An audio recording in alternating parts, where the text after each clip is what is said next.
जय हिंद दोस्तों, स्वागत है आपके अपने YouTube channel Radhika coaching classes में। तो दोस्तों, जैसा कि आपको पता है कि आज हमारा हिस्ट्री फाउंडेशन की पहली क्लास है, जिसमें हम पाषाण काल को समझने वाले हैं। तो बिना देरी के अपनी क्लास को स्टार्ट करते हैं 2 लाइनों के साथ कि हर किसी को नहीं चढ़ता सरकारी नौकरी का शौक, कि हर किसी को नहीं चढ़ता सरकारी नौकरी का शौक, जवानी चाहिए बर्बाद करने के लिए। तो इसी के साथ अपनी जो क्लास को स्टार्ट करते हैं। ये जो क्लास है वो पीसीएस, एसएससी और रेलवे और अन्य एग्ज़ाम के लिए उपयोगी है। इससे आप ये टारगेट तो एमपीपीएससी को करती है, लेकिन इसमें एसएससी, रेलवे के भी प्रश्न इससे आ सकते हैं। तो इसमें बहुत ही छोटे छोटे नोट्स आपको बनवाए जाएंगे, जिससे आप कुछ घंटों में ही पूरे इतिहास का रिवीजन कर सकें। तो बिना देरी के अपनी क्लास को स्टार्ट करते हैं। तो पाषाण काल,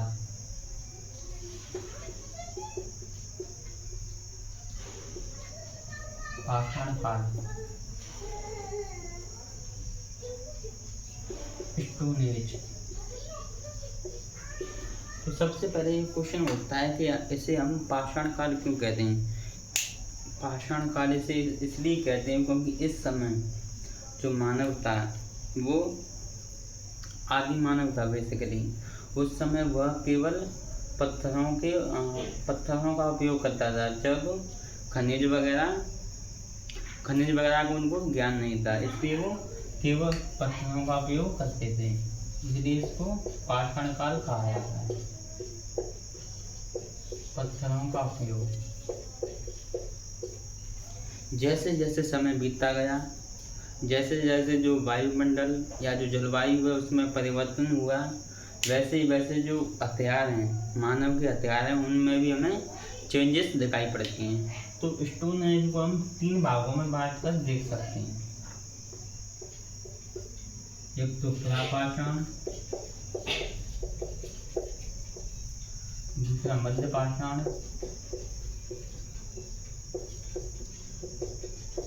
और तीसरा है नवपाषाण।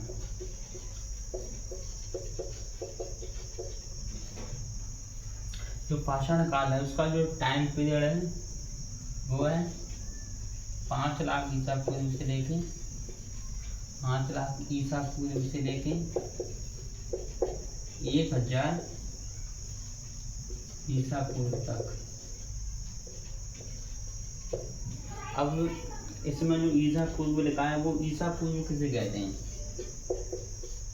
ईसा पूर्व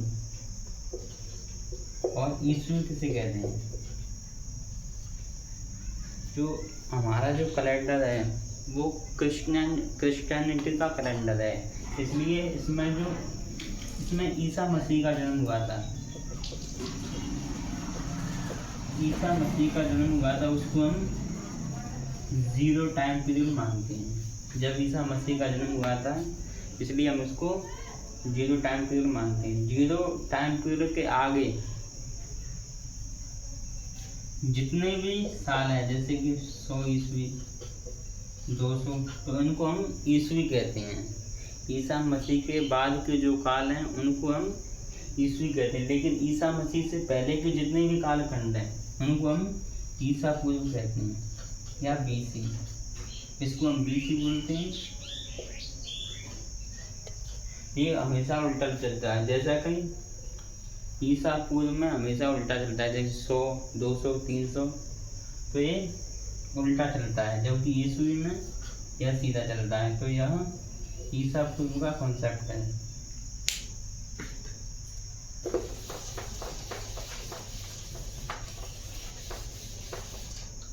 इसके बाद आता है कि जो प्रापाषाण काल है, इसको भी हम 3 भागों में बांट के देखते हैं। प्रापाषाण काल को 3 भागों में, पहला है उच्च प्रापाषाण,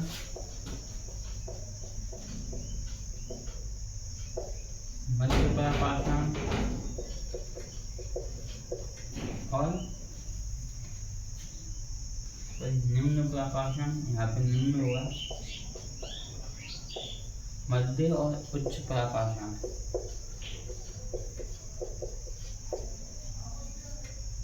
ये 3 इसके टाइम पीरियड है। इसका जो टाइम पीरियड है वो आपसे एग्जाम में कभी नहीं पूछेगा, क्योंकि यह एग्जैक्ट नहीं है। अलग अलग किताबों में इसकी अलग अलग इसका टाइम पीरियड दिया गया है। तो सबसे पहले हम पढ़ते हैं पुरापाषाण काल को।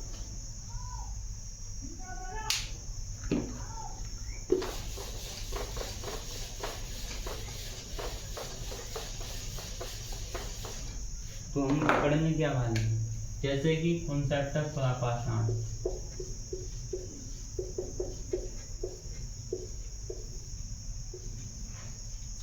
तो पुरापाषाण, मध्यपाषाण और नवपाषाण में तो हम क्या पढ़ने वाले हैं। पुरापाषाण में हम एक तो जो जीवन यापन पढ़ेंगे कि उस समय का जो जीवन यापन कैसा था, और उसके बाद हम उन क्षेत्रों को देखेंगे, एरियाज को देखेंगे। तो पुरापाषाण में कौन कौन से जो उपकरण है वो यूज होते थे।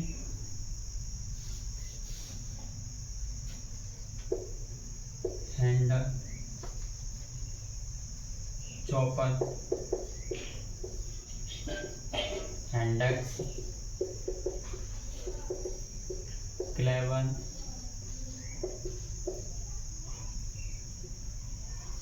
चॉपिंग और पेबल, ये सभी पुरापाषाण काल के उपकरण थे। इसको आप नोट कर लें।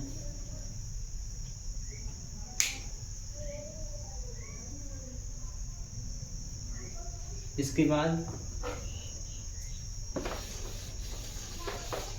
बाद आता है जीवन यापन।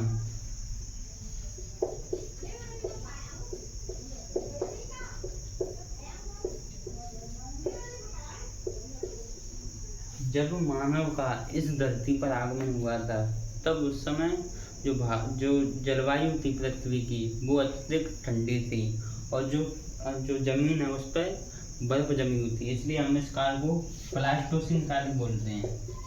प्लास्टोसिन काल क्यों बोलते हैं, क्योंकि इस समय जो धरती है वो बर्फ से ढकी हुई थी।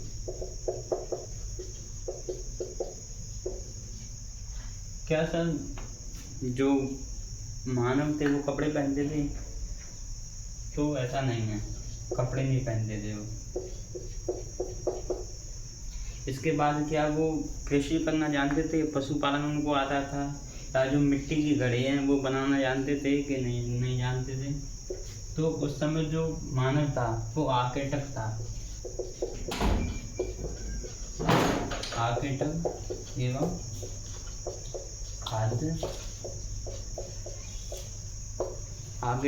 खाद्य संग्रह, यानी कि जो मानव था वो बेसिकली शिकार पर डिपेंडेंट थे। उसको ना ही तो खेती करना आती थी, ना ही उसको पशुपालन आता था। तो उस समय का मानव कैसा था? आर्किटेक्ट, खाद्य संग्रह एवं शिकार करता था। शिकार किससे करता था? वो पत्थरों के औजार से करता था। लेकिन उस समय के जो औजार थे वो बड़े बड़े थे, उनमें नुकीली धार या पॉलिश बिल्कुल भी नहीं थी। इसके बाद उसको कृषि का ज्ञान था, तो उसको कृषि का ज्ञान नहीं था। पशुपालन का भी ज्ञान था तो नहीं था। क्या वो बर्तन बनाना जानते थे?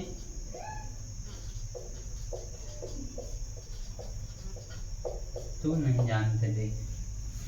इसके बाद जो पुरापाषाण के 3 उपवेद किए गए थे, जिसमें निम्न पुरापाषाण, मध्य पुरापाषाण और उच्च पुरापाषाण थे। उसमें जो उच्च पुरापाषाण है, उच्च पुरापाषाण, उससे हमें चित्रों के साक्ष्य मिलते हैं। उच्च पुरापाषाण से हमें चित्रों के साक्ष्य मिलते हैं। चित्र ऐसा नहीं है कि कोई बहुत उसके लिए तैयारी की गई हो, नक्काशी की गई हो। कोई भी ऐसा चित्र बना दिया, जैसे कि ऐसे व्यक्ति बना दिया, उसके हाथ में ऐसा तीर थमा दिया, ऐसे करके वहाँ पे चित्र बनाए गए थे। तो ये चित्र क्यों बनाए गए थे? तो जो विद्वानों का मानना है, इतिहासकारों का मानना है कि उन्होंने अगली पीढ़ी को शिक्षित करने के लिए, अगली पीढ़ी को बताने के लिए कि शिकार कैसे किया जाता है, उसके लिए यह चित्र बनाए गए होंगे। इसके बाद कुछ फैक्ट हैं।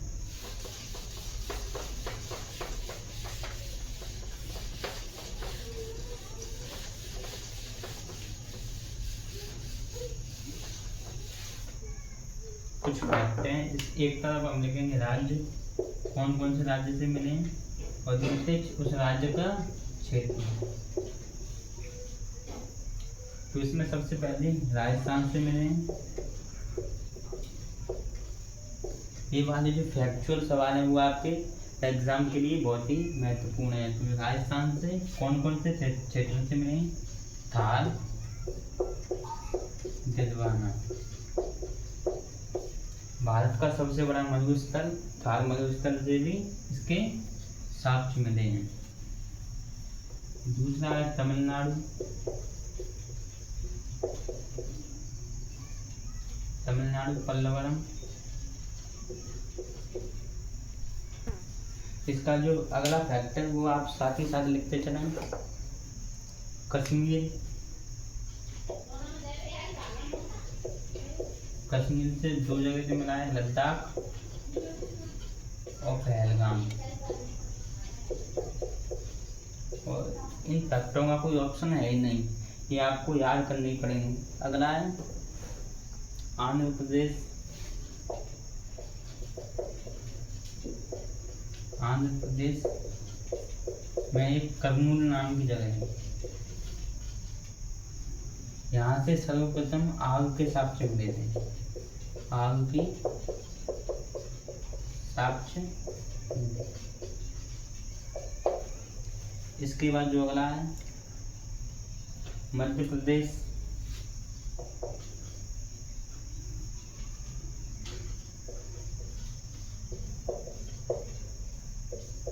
मध्य प्रदेश में भीमबेटका से इसके साक्ष्य मिले हैं। तो इतना काफ़ी है, इसको आप लिख सकते हैं या स्क्रीनशॉट बना के इसको शॉर्ट नोट्स भी इसके बना सकते हैं।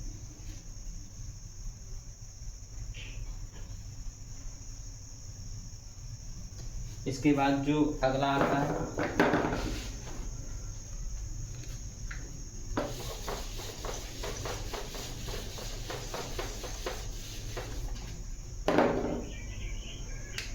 ये कोई फैक्ट है, बेलन नदी घाट।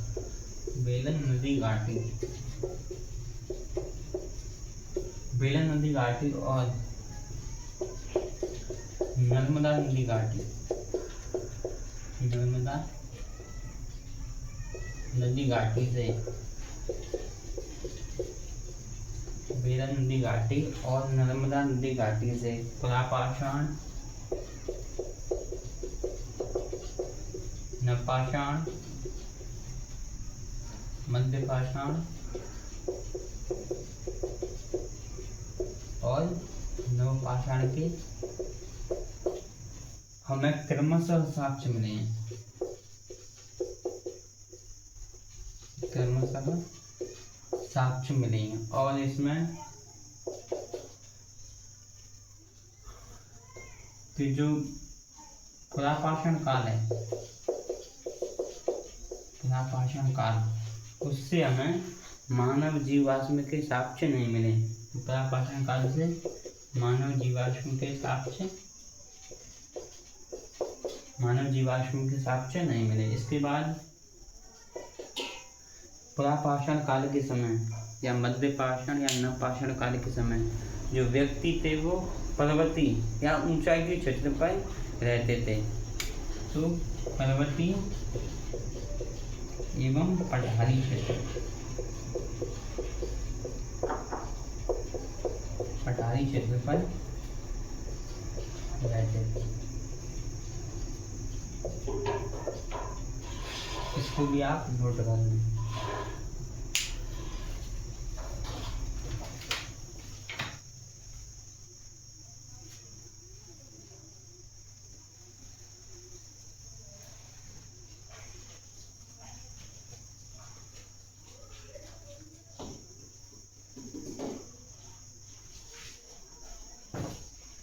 इसके बाद जो अगला टॉपिक है वो है मध्य पाषाण।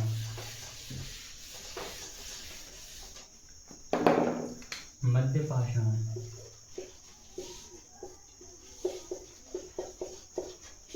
मध्य पाषाण मध्य पाषाण काल को हम माइक्रोलिथिक टाइम पीरियड भी बोलते हैं। तो मध्य पाषाण को माइक्रोलिथिक का मतलब होता है कि इस समय जो औजार हैं वो पुरापाषाण काल जैसे नहीं, बल्कि यहाँ पर जो दो पत्थरों को टकराकर जो छोटे छोटे जो औजार हैं उनका निर्माण किया गया था। जैसे कि एक हथियार था एक्स, ये पॉलिशदार हथियार थे, पॉलिशदार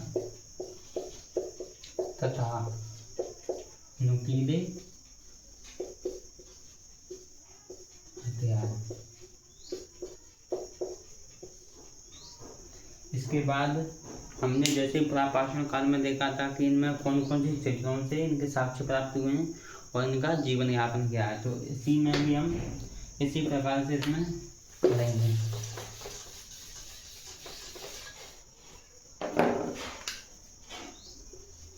तो इसका कौन कौन से क्षेत्रों से प्राप्त हुए हैं, तो क्षेत्र, राज्य और क्षेत्र। तो मध्य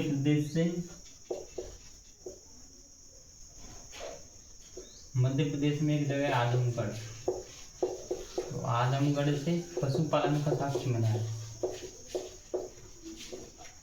पशुपालन का साक्ष्य, यानी कि यह बात तय हो गई कि जो मध्य पाषाण काल है उसमें पशुपालन होने लगा था। इसके बाद राजस्थान में एक जगह बागौर से भी हमें पशुपालन का साक्ष्य मिला है। इसके बाद जो अगला है चौपानी मांडू से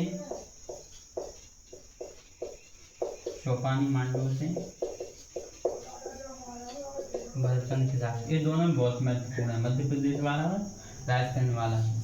चौपानी मांडू से बर्तन के साक्ष्य मिले, स्टील या लोहे के बर्तन के साक्ष्य नहीं मिले, बल्कि मिट्टी के, या जिसे हम मृद भांड भी बोलते हैं, मृद भांड। इसके बाद जो अगला है तमिलनाडु में एक जगह, कौन सी जगह, टेरिसम,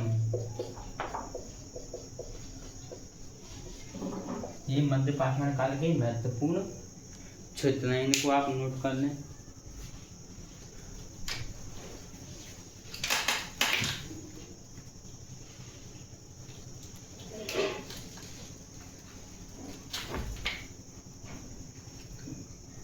यानी कि एक बात तो क्लियर हो चुकी है कि इस समय मध्य पाषाण काल में जो पशुपालन है वो शुरू हो गया है, लेकिन हमें कृषि के साक्ष्य नहीं मिलते। तो मध्य पाषाण काल का जीवन यापन, मध्य पाषाण काल का जीवन यापन।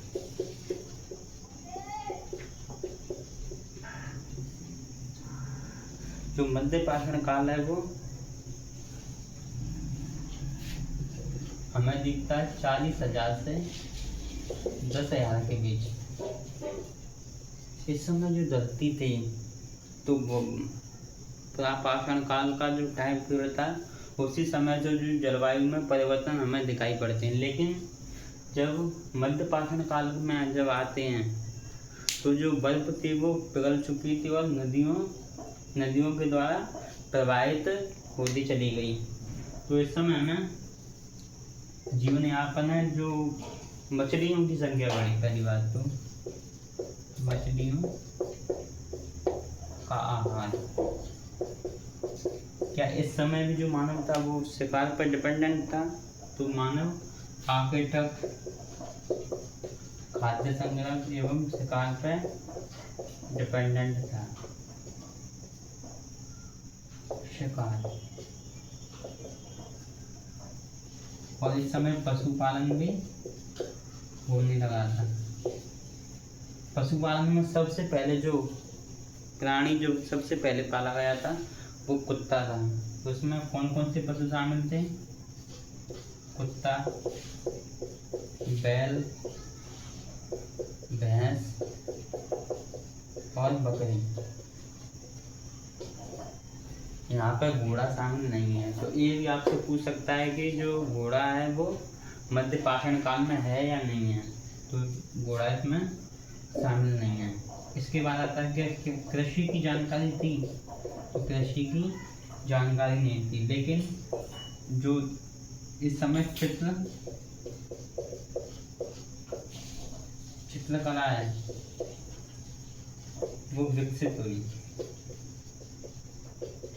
प्रापाषाण काल में जो चित्रकला थी उससे थोड़ी बेहतर चित्रकला हमें मध्य पाषाण काल में देखने को मिलती है। क्या इस समय कुम्हार के चाक का प्रयोग होता था? तो नहीं होता था। ये मध्य पाषाण काल का जीवन यापन है, इसको भी आप नोट कर लें।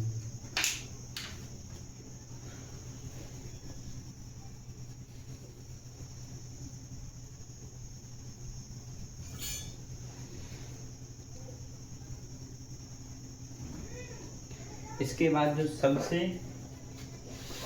इम्पोर्टेंट है वो है नवपाषाण।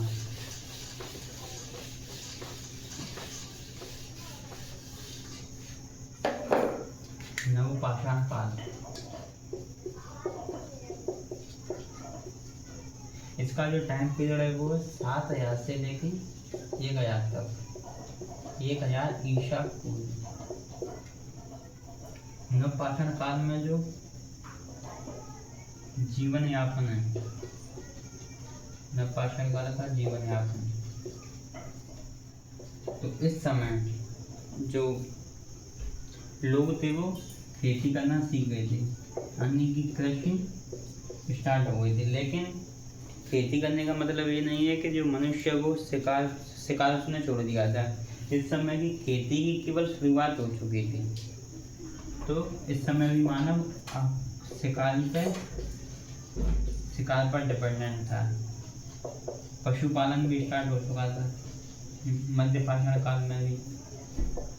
चित्रकला भी थोड़ी बहुत विकसित हुई। और इस समय जो सबसे महत्वपूर्ण खोज मानव ने की थी वो की थी कुम्हार के चाक का उपयोग। कुम्हार के चाक की खोज मानव ने कर ली थी। प्रापाषाण काल में एक फैक्ट छूट गया, क्योंकि प्रापाषाण काल में हमें आग की खोज भी देखने को मिलती है, तो ये लाइन आप उसमें ऐड कर सकते हैं। इसके बाद जो मानव था वो स्थायी आवास की ओर जा चुका था। प्रापाषाण और मध्य पाषाण में जो मानव था या तो गुफा में रहता होगा या जो खुले आसमान के नीचे उसका बसेरा होगा। तो ये सभी नवपाषाण काल का जीवन यापन है, इसको आप नोट कर लें।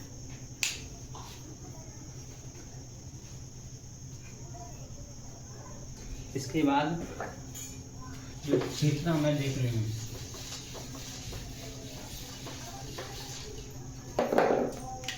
मेहरगढ़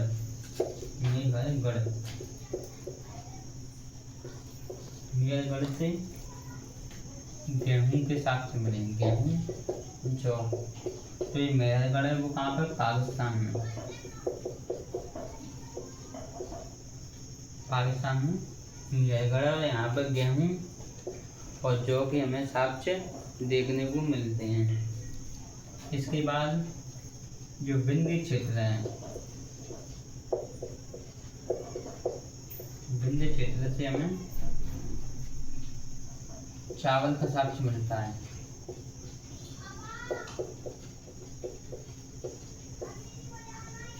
जो हमसे ये वाला इम्पोर्टेंट है, आ सकता है। मानव को कुत्ते के साथ दफनाने का साक्ष्य मिला है।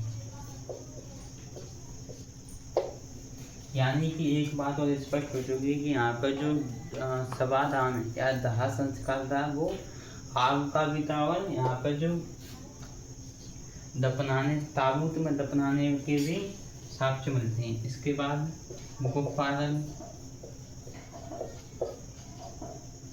गोपालन से हमें शवादान के साक्ष्य मिलते हैं।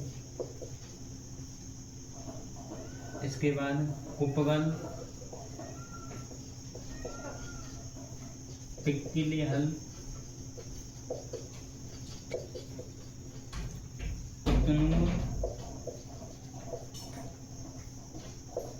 और फलावाय, इन चारों से हमें राख के टीले के साक्ष्य मिलते हैं। राख के टीले के साक्ष्य मिलते हैं। साक्ष्य मिलते हैं जैसे जैसे मानव डेवलप होता गया और उसकी जो क्रियाएं थी वो भी विकसित हो गई थी, और उसने आग, कृषि, पशुपालन और कुम्हार के चाक का उपयोग, स्थायी आवास की ओर इसका संक्रमण हुआ। उसी के साथ कुछ अन्य भी उसने खोज की थी, जिसमें सबसे पहले आता है ताम्रपाषाण काल। ताम्रपाषाण काल को हम देखते हैं, तब तक आप नोट कीजिए, मैं इसमें एक डाल कराता हूँ।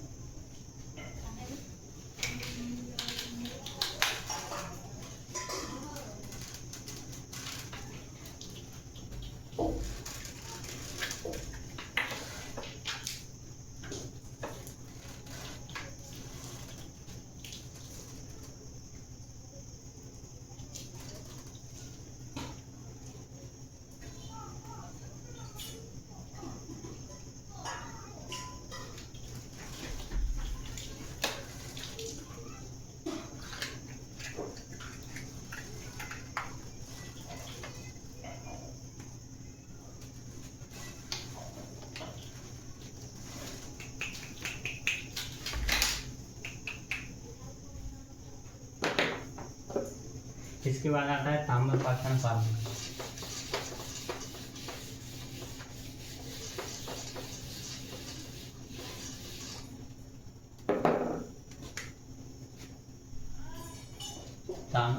एक और फैक्ट इसमें भी कर्नाटक से हमें रागी की खेती के साक्ष्य मिले हैं। तो आप नवपाषाण काल में एक फैक्ट जोड़ सकते हैं कि कर्नाटक से हमें रागी की खेती के साक्ष्य मिले हैं।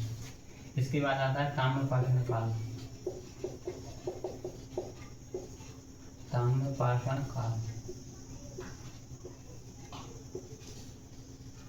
ताम्रपाषाण काल इसको क्यों कहा गया है? क्योंकि इस काल में हमें तांबे के साथ साथ पाषाण या पत्थर का उपयोग भी साथ साथ दिखाई देता है, इसलिए हम इसे ताम्रपाषाण काल बोलते हैं। इसको दो भागों में बांट के देखते हैं, एक उत्तर हड़प्पा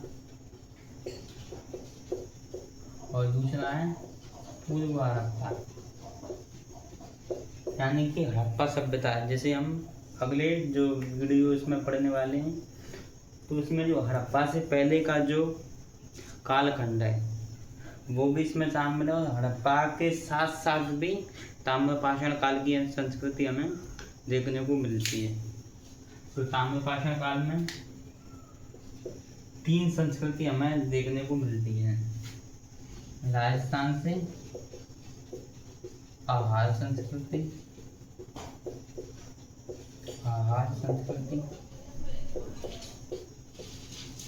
दूसरा है मध्य प्रदेश से,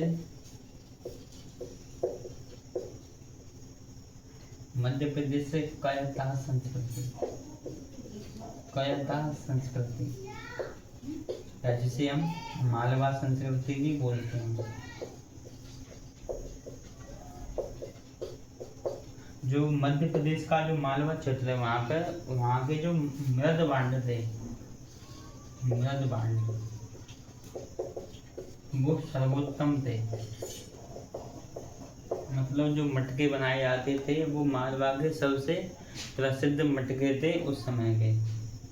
इसके बाद आता है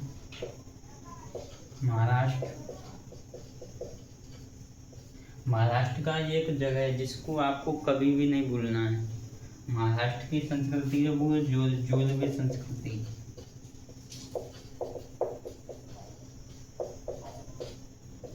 इसका जो एक गांव है वो है इनाम गांव, इसको आपको नहीं भूलना है। ये महत्वपूर्ण हो जाता है कि जो इनाम गांव है, इनाम गांव वो किस राज्य में पड़ता है, तो वो महाराष्ट्र में पड़ता है। इसकी जो याद करने की भी प्रक्रिया, इन संस्कृतियों को एक काल क्रमानुसार लगी हुई हैं। यानी कि सबसे पहले राजस्थान की आभा संस्कृति, उसके बाद मध्य प्रदेश की कैथा संस्कृति, उसके बाद महाराष्ट्र की जोलवे संस्कृति। ये सभी जो संस्कृति हैं वो क्रमानुसार लगी हुई हैं। पहले राजस्थान वाली आती है, उसके बाद मध्य प्रदेश, उसके बाद महाराष्ट्र। इसको जो याद करने की तरीका है कि हर की दाल, हर की दाल खाते हुए मध्य प्रदेश से कहता है, मध्य प्रदेश से कहता है कि महाराष्ट्र जोड़ कहाँ है, महाराष्ट्र जोड़ कहाँ है। तो इसको याद करने की भी तरीका है कि हर की दाल खाते हुए मध्य प्रदेश से कहता है कि महाराष्ट्र जोड़ कहाँ है। तो ये तीनों संस्कृति आपको इस ट्रिक से याद हो जाएंगी। और इसी प्रकार की टिप्स हम इंडस वैली सिविलाइजेशन में जितने भी जो क्षेत्र मिलेंगे और उसके राज्य मिलेंगे उसको भी हम ऐसे ट्रिक्स से याद करेंगे जिससे कि हमें याद करने में परेशानी ना हो। तो ये था हमारा स्टोन एज, जिसको हमने सिर्फ 30-35 मिनट की वीडियो में समझा। इसके बाद मिलते अपनी नई वीडियो में, तब तक के लिए बने रहिए। धन्यवाद।